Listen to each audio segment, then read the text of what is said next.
కేశవ అయితే బయట అలా నిలబడి ఉంటాడు. ఇంతలో అక్కడికి సింధూర వచ్చి మామయ్య గారు మీతో నా బాధను చెప్పుకోవాలని ఇక్కడికి వచ్చాను అని చెప్పి అంటూ ఉంటుంది. అది విని కేశవ అయితే చెప్పమ్మా నీకు కలిగిన బాధ ఏంటి, నువ్వు ఎన్ని బాధల్లో ఉన్నావు అని చెప్పి కేశవ అయితే సింధూరాని అడుగుతూ ఉంటాడు.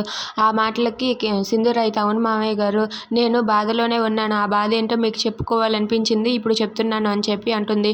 చెప్పమ్మా ఏంటో ఆ బాధ అని చెప్పి కేశవ అడుగుతాడు. దానికి సింధూర అయితే వెనక్కి తిరిగి తన మెడలో ఉన్న తాళిబొట్టు బయటకు తీసి కేశవకి చూపిస్తుంది. అది చూసి అక్కడ ఉన్న కేశవ అలాగే చంటి వాళ్ళ బాబాయ్ వాళ్ళ ముగ్గురు కూడా ఒక్కసారిగా షాక్ అయిపోతారు.